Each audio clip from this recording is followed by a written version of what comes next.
तर नमस्कार मित्रांनो, आज तारीख आहे 19 सप्टेंबर आणि आपण आहोत ॲग्रोनॉमीच्या फील्डला। हा आपल्या समोर जो प्लॉट आहे हा नागलीचा आहे, म्हणजेच फिंगर मिलेट दापोली 2 या व्हरायटीचा। तर इथे आपण पाहू शकता की यामध्ये इकडे हे असं आपल्याला डॅमेज दिसते पानांना।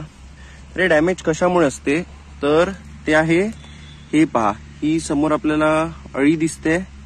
तर ही अळी आहे, ही हेलिकोवर्पा आर्मिजेराची हे आहे, अळी आहे। आणि हेलिकोवर्पा आर्मिजेरा काय करतो, तो ह्या पानांना त्रास देतो।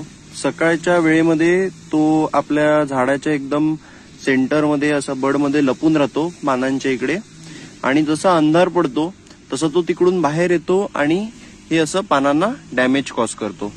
तर ह्यामुळे आपल्या झाडाचं नुकसान होतेच। तर अशा प्रकारे आपण पुढेही जसं कोणते कोणते नवीन पेस्ट असतील काय असतील त्याबद्दल देखील आपण जाणून घेत राहू। धन्यवाद मित्रांनो।